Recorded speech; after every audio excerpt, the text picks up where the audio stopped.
कल प्रदोष पड़ेगा शनि का। हम आपको बहुत बहुत साधुवाद देते हैं और सभी श्रोता भाई बहनों को कि कल शनिवार की प्रदोष हो जाएगी। शनि प्रदोष जीवन को सुख देने वाली, संतान समृद्धि वैभव देने वाली।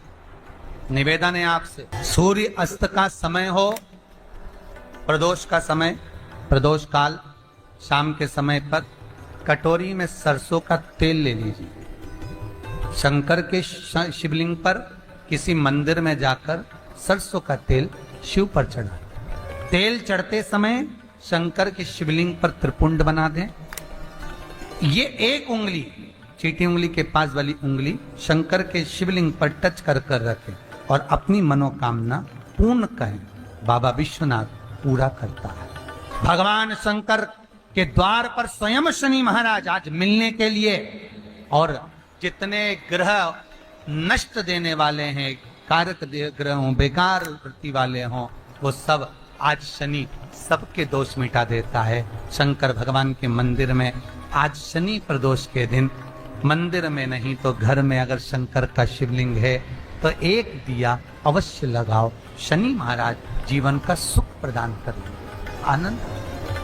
प्रदोष के दिन, प्रदोष काल में लगाया गया दीप, प्रज्वलित करा गया दीप, प्रदोष के दिन, प्रदोष काल में लगाया गया दीपक 5 स्थान पर फल देता है। पहला स्थान, अगर हमको या हमारे परिवार में किसी को काल सर्प दोष है तो हमारा प्रदोष का लगाया गया दीपक कहीं पूजन मत कराओ, वो दीप जलाने से ही काल सर्प दोष समाप्त होता चले जाता है। दूसरा स्थान, पितृदोष। अगर किसी ने कह दिया कि तेरे घर में पितृदोष है, तेरे घर में, कई लोग बता देते हैं कि तुम्हारे घर में, कई माताएं पूछती हैं मेरे घर में बेटा नहीं, मेरे घर में 3 बेटी हो गई, 4 बेटी हो गई, 5 बेटी हो गई, बेटा नहीं है, बेटा नहीं, तो किसी ने कह दिया पितृदोष है। अब तुम शंकर जी की पूजन कर रहे हो, शंकर जी पे जल चढ़ा रहे हो, शिव की स्तुति कर रहे हो, तो किसी किसी की यहाँ 3 बेटियों के बाद, 4 बेटियों के बाद, एक माता ने तो लिखा है कि उसके यहाँ 2008 में उसके घर में लड़की ने जन्म लिया था, या 2008 में उसके घर में बच्चे ने जन्म लिया था, लड़की। उसके बाद फिर लड़की ने जन्म लिया और उसके बाद उसके घर में कोई पुत्र का योग नहीं बना। तब उसने प्रदोष के समय पर शाम को दिया लगाना प्रारंभ करा और 2008 में बच्ची जन्मी थी और अब 2024 में उसके घर में लड़के ने जन्म लिया। कि प्रदोष काल का लगाया गया दीपक, प्रदोष काल, प्रदोष के दिन, प्रदोष काल का जो दीपदान होता है वो सरल नहीं होता, वो सहज नहीं होता। 5 स्थान की पूर्ति करता है। पहला स्थान किस चीज के लिए? काल सर्पदोष के लिए। दूसरा पितृदोष। कैसा भी तुम्हें कोई पितृदोष बता दे, कितना भी तुमसे कोई कह दे कि तेरे घर में पितृ का दोष है, तेरे घर में ये दोष है, अगर आप प्रदोष के दिन, प्रदोष काल में, अर्थात सूर्य अस्त के समय के 2:45 तक का जो समय होता है, 2 घंटे के समय का, उसके अंतर्गत अगर आप प्रदोष काल के समय में भगवान शंकर को दीप लगाने के लिए अगर पहुंचे हो तो वो आपको फल देगा ही, पितृदोष का निवारण होगा ही। चाहे तुम कुछ करो चाहे मत करो, और पितृ की शांति करा दे। दूसरे नंबर पर है पितृदोष। तीसरे नंबर पर है वास्तु दोष। हमारे घर का, अब एक बहुत सावधानी से श्रवण करने वाला विषय है, वंश की वृद्धि नहीं है। 30 वर्ष शादी के हो गए, 40 वर्ष शादी के हो गए और औलाद है ही नहीं। डॉक्टर ने भी हाथ ऊंचे कर दिए, टेस्ट पे भी करवाया, IVF करवाया, सब कुछ तुमने करवा लिया, तो भी औलाद नहीं है। तब आखिरी में एक काम चालू करो, प्रदोष का दिन दोनों पति पत्नी व्रत चालू कर दो प्रदोष का, और प्रदोष काल में शाम के समय जाकर एक ही दिए में 2 लंबी बाती जानते हो ना, रुई की लंबी कपास की बाती 2, और दोनों बाती एक ही दिए में रखकर पति पत्नी दोनों उसको प्रज्वलित करना प्रारंभ करें। बाबा संतान देकर ही रहेगा, औलाद आएगी ही। दीप की जो बाती में अंतर आ जाता है, एक गोल बाती में और लंबी बाती में अंतर आता है, बहुत अंतर आता है। पितरों के लिए गोल बाती का प्रयोग बहुत कम होता है हमारा, देवी जी के लिए, माता रानी के लिए, जगत जननी के लिए गोल बाती का प्रयोग बहुत कम होता है हमारा। ध्यान रखिएगा, एक पितृ के लिए, एक जगत जननी जगदम्बा दुर्गा भवानी के लिए गोल बाती का प्रयोग कम होता है, लंबी बाती का प्रयोग ज्यादा होता है। क्यों? क्योंकि हमारे घर के कुल देवी और हमारे घर के पितर हमारे वंश की वृद्धि करें, इसलिए लंबी बाती रखी जाती है, जिससे हमारा वंश बहुत लंबा चले, बहुत उन्नति की ओर बढ़े, इसलिए लंबी बाती का प्रयोग किया। शिव महापुराण की कथा कहती है 5 जगह पर हमारा जलाया गया एक दीप जो प्रदोष के दिन प्रदोष काल में लगाया जाता है, 5 जगह पर भारी पड़ता है। पहले नंबर पर जम के बोलते जाओ, काल सर्प दोष। दूसरे नंबर पर पितृदोष। तीसरे नंबर पर घर का वास्तु दोष। हमारे घर में कितना भी वास्तु दोष है, कोई ने कह दिया यहाँ बाथरूम नहीं बनना थी, यहाँ पर शौचालय नहीं बनना था, यहाँ सीढ़ी नहीं बनना थी, वो सीढ़ी वहां बनना थी, ये सीढ़ी वहां बनना थी।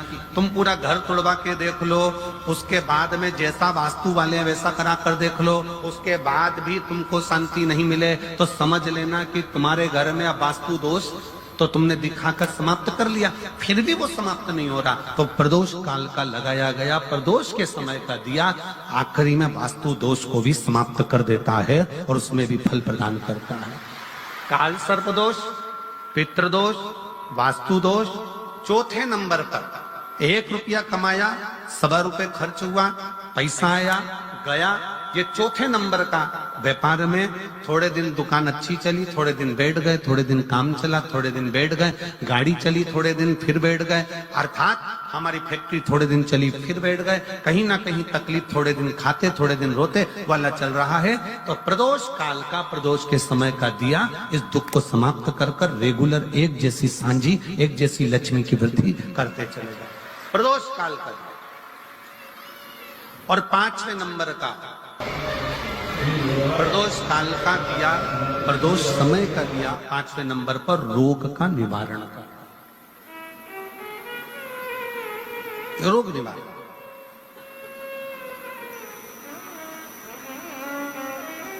ये 5 स्थान जो बताए गए हैं प्रदोष काल के दिन, प्रदोष के दिन दीप प्रज्वलन के। प्रदोष व्रत का इतना महत्व है महाराज। ये प्रदोष व्रत होता क्या है? प्रदोष व्रत का महत्व क्या है? शिव महापुराण की कथा कहती है शंकर भगवान का प्रदोष का व्रत, अर्थात चंद्रदेव को जो क्षय रोग हो गया, बीमार पड़ गए, शरीर गलकर नीचे गिरने लगा, तब देव ऋषि नारद ने भगवान चंद्र को शंकर भगवान के पूजन का विधान बताया और पूजन करते करते त्रयोदशी तिथि आ गई, जिस त्रयोदशी के दिन चंद्रदेव ने सुबह से शाम तक कुछ नहीं खाया। शाम के समय सूर्य अस्त के पहले चंद्रदेव ने स्नान किया, श्वेत वस्त्र धारण करे और श्वेत वस्त्र धारण कर कर चंद्रदेव शंकर के शिवलिंग के पूजन करने बैठ गए।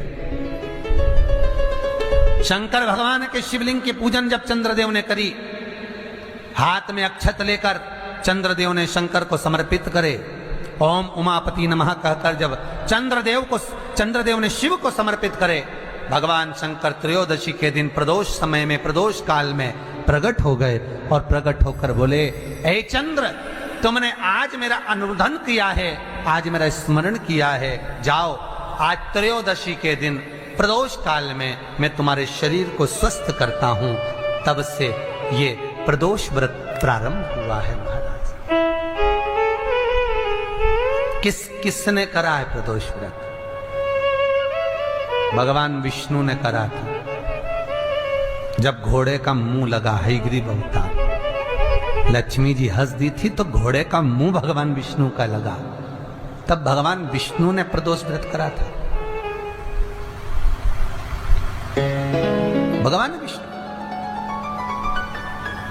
प्रदोष व्रत 11, 26 अवश्य करना चाहिए, या तो 11 करो या 26 करो, करना चाहिए। प्रदोष कोई साधारण सा व्रत नहीं है, प्रदोष कोई निम्नता व्रत नहीं है, सहजता का।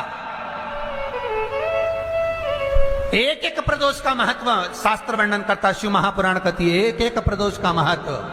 अच्छा नहीं पड़ता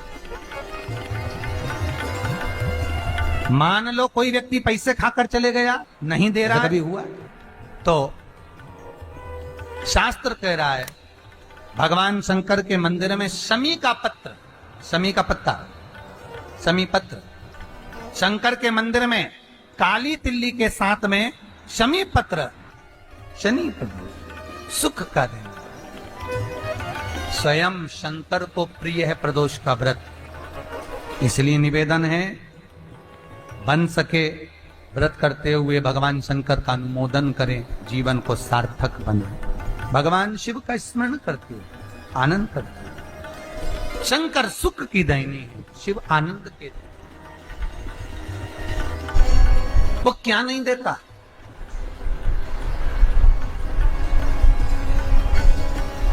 क्या नहीं देता? आरोग्यता देने वाला अगर कोई है तो शंकर है।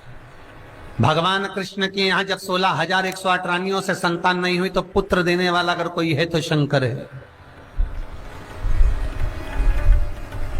क्या नहीं दे? और भगवान राम और कृष्ण को यदि परम धाम जाना भी है, राम और कृष्ण को अगर परम धाम की ओर जाना भी है और उनको अब कहना है कि अब तुम्हें प्राण छोड़ना पड़ेगा, तो मृत्यु का निमंत्रण देने वाला भी शंकर ही है, शिव,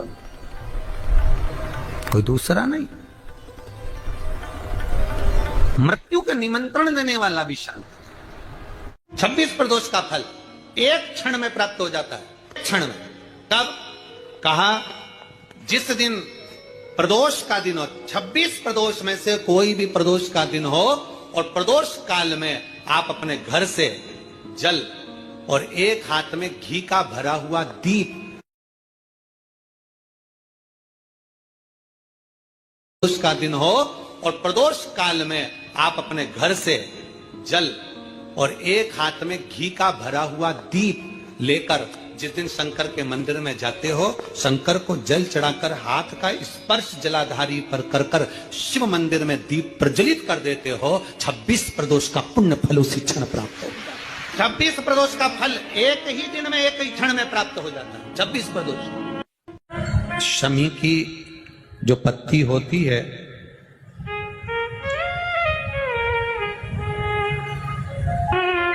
शमी की जो पत्ती होती है,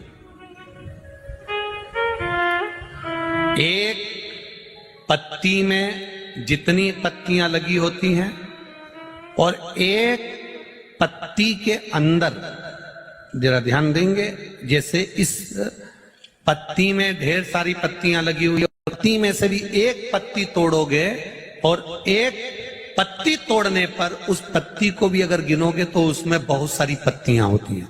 आज प्रयास करना, अगर कहीं आपको शमी की पत्ती मिले तो जैसे ये पत्ती, इस पत्ती को तोड़ा गया, इस पत्ती में से एक पत्ती निकाली गई और एक पत्ती निकालकर आप धीरे से रखना, उसमें भी बारीक बारीक बारीक बारीक बारीक बारीक बहुत सारी पत्तियां नजर आती हैं। शिव महापुराण की कथा कहती है जो सोमवार की अष्टमी हो या प्रदोष का व्रत हो या 12 महीने की शिवरात्रि हो या किसी भी दिन प्रदोष काल के अंतर्गत शंकर भगवान को एक शमी का पत्ता कोई भूलवश भी समर्पित कर देता है तो जितनी एक पत्ती में पत्तियां होती है और उस पत्ती के अंदर भी एक पत्ती को तोड़ने के बाद जितनी पत्तियां होती है उतने जन्म मृत्यु लोक में मनुष्य के नहीं होते। 84 लाख योनियों में से वो योनियां कट जाती हैं और देव योनि प्राप्त हो जाए। एक शमी पत्र की इतनी महत्वता है।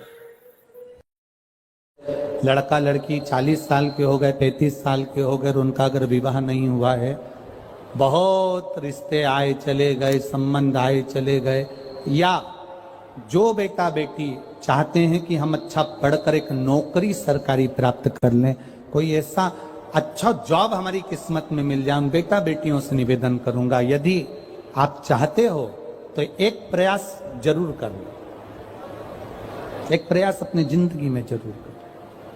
शिवलिंग समझ लेना जरा अच्छे से, शिवलिंग जलाधारी गणेश, कार्तिकेय, अशोक सुंदरी, और ये शिवलिंग और ऊपर भगवान शिव की 5 बेटियां, जया, विषहरा, शामलीवारी, दौतली, देव। 3 प्रदोष या 3 शिवरात्रि। कितनी प्रदोष? 3 या 3 शिवरात्रि। मेरा बेटा बेटियों से निवेदन है, जो अच्छी पढ़ाई कर रहे हैं, मेहनत करो, अच्छा पढ़ो, और मेहनत के साथ में जब कंपटीशन एग्जाम में बैठने का समय आए, 3 स्थान जहां पर आपको प्रथम अशोक सुंदरी, अशोक सुंदरी की जगह पर जब आप बेलपत्र समर्पित करेंगे तो डंडी का मुख जहां से पानी बहता है उस स्थान पर रखेंगे। दूसरा, शमी का पत्ता, शमी का पत्ता। दूसरा, शमी के पत्र को देवादिदेव महादेव पर जब आप समर्पित करेंगे तो उसका डंडी का मुख भी जहां से जल बहता है उस ओर रखेंगे। और तीसरे नंबर पर है आंख का पुष्प। एक पुष्प होता है आंख का सफेद और एक पुष्प होता है हल्का सा नीला। करें दर्शन आप लोगों ने? जम के तो बोलो जरा, करें ना? एक सफेद होता है, एक हल्का सा नीला होता है। सफेद आंख का जो पुष्प होता है वो केवल देवादिदेव महादेव का एक स्वरूप होता है, और हल्का सा जिसमें गुलाबीपन, नीलापन होता है वो शिव, पार्वती, गणेश, कार्तिकेय, अशोक सुंदरी, जया, विषहरा, सामरीवारी, दौतली, देव और शिव जी के जितने गण हैं उन सबका प्रतीक होता है। तो तीसरे नंबर का जो आंख का गुलाबी कलर या हल्का नीला सा जो पुष्प होता है, उस 5 पुष्प का गुच्छ मां जगत जननी का जो स्थान है जलाधारी, जहां अगर आप इधर बैठे हो तो उसकी विपरीत दिशा, इधर बैठे हो तो उसकी विपरीत दिशा, इधर बैठे हो तो उसकी विपरीत दिशा, विपरीत दिशा में उस पुष्प को समर्पित करना है। अच्छी पढ़ाई करो, अच्छी मेहनत करो, और मेहनत के साथ में जब कंपटीशन एग्जाम के लिए जा रहे हो उस जगह पर सीए की पढ़ाई भी कर रहे हो, चाहे किसी भी पढ़ाई में लगे हो, मेहनत के साथ में बाबा देवादिदेव महादेव को 3 प्रदोष या 3 शिवरात्रि आप दिल से बाबा को समर्पित कर कर, बाबा से प्रार्थना कर कर अशोक सुंदरी पर चढ़ाई हुई बेलपत्र को वापिस लेकर आइए। जिस विद्या स्थल पर आप पढ़ाई करते हो, जिस कमरे में आप रहते हो, वहां उस बेलपत्र को 3 प्रदोष की या 3 शिवरात्रि की बेलपत्र रखिए। जिस समय बाबा आपकी नौकरी लगा दे, ये 3 बेलपत्र एक साथ किसी भी प्रदोष पर शिव जी को समर्पित करिए। ये शिव तत्व है। आप मेहनत करें, खूब मेहनत करें, कंपटीशन एग्जाम के लिए जितनी कोचिंग कर सकते करो, मेहनत करना उतना करो, जितना करते हो उससे 4 गुना ज्यादा करो, और उसके साथ में देवादिदेव महादेव से नंदीश्वर शिव महापुराण से एक बात सीख कर जाइएगा। अगर आपको लग रहा है कि दुख समाप्ति नहीं हो रहा है, एक बीमारी से उठे दूसरी बीमारी में लग गए, फिर कोई दुख आ गया, फिर कोई दुख आ गया, फिर कोई तकलीफ आ गई, फिर कोई तकलीफ आ गई, बार बार आपको लग रहा है कि दुख पीछा ही नहीं छोड़ रहा, तो नंदीश्वर शिव महापुराण की कथा आपको कह रही है, प्रदोष के दिन, प्रदोष काल में 2 जगह दिए लगाना प्रारंभ कर दो। पहला, बेलपत्री के वृक्ष के नीचे पहला दिया प्रदोष काल में, प्रदोष के दिन बेलपत्री के वृक्ष के नीचे, और दूसरा दिया अपने दरवाजे की चौखट के बाहर, मतलब अपन बाहर खड़े होंगे, अंदर की ओर दिया नहीं, बाहर की ओर। एक दिया बेलपत्र के नीचे देवादिदेव महादेव से प्रार्थना कर कर, हे शिव शंकर, हे गौरी शंकर, हे शिव, आज प्रदोष का दिन, प्रदोष काल में आप भ्रमण के लिए निकलोगे नंदीश्वर के साथ में, ऐसी कृपा करना, आपके लिए मैंने द्वार सजाया है भोलेनाथ, आपकी दृष्टि मेरी चौखट पर भी कर देना, मेरी जिंदगी सवर जाए। इसलिए 2 दीप स्मरण करो। हाँ, अच्छा इशारा करा है, उसे समझ गए हो। जिस दिए को आप लगाओगे प्रदोष के दिन, प्रदोष काल में, एक दिया बेलपत्री के वृक्ष के नीचे लगाया है और दूसरा दिया जब आप घर में प्रवेश करोगे तो राइट हैंड पर ही लगाएं। कौन से हैंड पर लगाएं? राइट हैंड पर। बहुत बहुत साधुवाद आपको दीदी, धन्यवाद। धन्यवाद दो, उन्होंने इशारा करके बताया कि दिया किस ओर लगाएं। कम से कम अपने को अंदाजा तो लग जावे ना दिया किस ओर लगना चाहिए। साधुवाद था, बहुत बहुत साधुवाद। विषम परिस्थिति में फंसे हुए हो और ऐसा लग रहा है कि हम बहुत बड़ी समस्या में उलझे हुए हैं और इससे निकल नहीं रहे, या बहुत बड़ा काम है हमारा, हो नहीं रहा, चाहे प्रशासनिक हो चाहे अन्य कोई चीज का हो, कुछ मत करना। एकांत के शिव मंदिर में जाइए। अगर एकांत का शिव मंदिर भी नहीं मिले तो एकांत में कहीं छोटा सा मिट्टी का शिवलिंग का निर्माण करिए। पार्थिव शिवलिंग का निर्माण करिए, पर करना एकांत में, घर के बाहर। किसी एकांत में शिवलिंग का निर्माण कर लो, या तो एकांतेश्वर महादेव पर चले जाओ, कोई एकांत में शिव मंदिर हो वहां, या कहीं एक पार्थिव शिवलिंग का निर्माण कर लो, छोटा सा। एक बेलपत्र, बहुत ध्यान से सुनना, एकांतेश्वर महादेव का ये वृतांत। जब किसी विषम परिस्थिति में उलझे हुए हो, बहुत बड़ी समस्या सामने आकर खड़ी हो गई है, सबके हाथ जोड़ लिए, सबसे निवेदन कर लिया कि हमारा ये काम कर दो, नहीं हो रहा, सब दूर से मेहनत कर ली है, परिश्रम कर लिया है, परिश्रम तब भी जारी रखना। एक बेलपत्र, एक चावल का दाना, एक सफेद पुष्प, एक शमी का पत्ता, एक छोटी सी दुर्वा। दुर्वा जानते हो सब लोग, जो जमीन पे दूब लगी रहती है, दुर्वा, दूब, दुर्वा, एक दुर्वा। वो दुर्वा में बस, दुर्वा में वो जो दुर्वा होती है, कोई कोई दुर्वा एक डंडी की होती है। दुर्वा में बस इतना ध्यान रखना कि दुर्वा एक रहे और उसमें से 2 पत्तियां निकली हुई हो। देखिए ना आप लोगों ने, पहले बोलो, जम के बोलो, देखा है ना?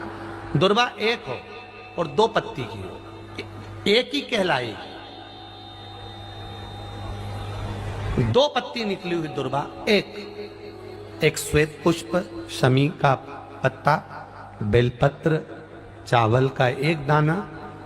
एकांत में कोई शिव मंदिर हो, अगर मंदिर ना हो तो एक छोटा सा पार्थिव शिवलिंग का निर्माण किसी पेड़ के नीचे एकांत में जाकर पूजन कर कर, आराधना कर कर, घी का दीप लगाकर, एक एक सामग्री शिव जी पर अपने मन की कामना कर कर समर्पित करना प्रारंभ कर दीजिए। शुरुआत दुर्वा से करना। दुर्वा के बाद में श्वेत पुष्प, शमी का पत्ता, चावल का दाना और बेलपत्री सबसे आखिरी में बाबा को समर्पित कर कर, हृदय से प्रार्थना कर कर, बाबा से निवेदन कर कर, दीप अगर मंदिर में कर रहे हो तो दीप ठंडा होने का इंतजार मत करना। अगर पेड़ के नीचे एकांत में शिवलिंग का निर्माण कर कर पूजन कर रहे हो तो दीप ठंडे होने का इंतजार करना। दीप ठंडा हो जाए तब भगवान शिव को ले जाकर विसर्जन करना। जो एक बेलपत्री है बस उसको घर लेकर आना, बाकी का सब विसर्जन कर कर आना। मेरा एकांतेश्वर महादेव उस कार्य में सफलता प्रदान कर देगा। एकांतेश्वर महादेव की आराधना। तुम रुका जी कह रहे माता पार्वती से, पार्वती आप शिव जी की आराधना करो, मना नहीं, पर शंकर की आराधना में कीर्ति को, वैभव को पीछे छोड़। एकांत में बैठा हुआ महादेव, एकांतेश्वर महादेव की मूलता यह कहती है, महत्वता यह कहती है कि आप अपने अहंकार से दूर हो जाओ। अहम से दूर होकर मेरे करीब में आओगे तो तुम्हें खाली नहीं रखूंगा, झोली भर कर ही भेजूंगा। वो एकांतेश्वर है। राधे राधे दोस्तों, ऐसी और वीडियो प्राप्त करने के लिए हमारे चैनल को आज ही सब्सक्राइब करें। कल फिर मिलेंगे एक नए वीडियो के साथ। हर हर महादेव।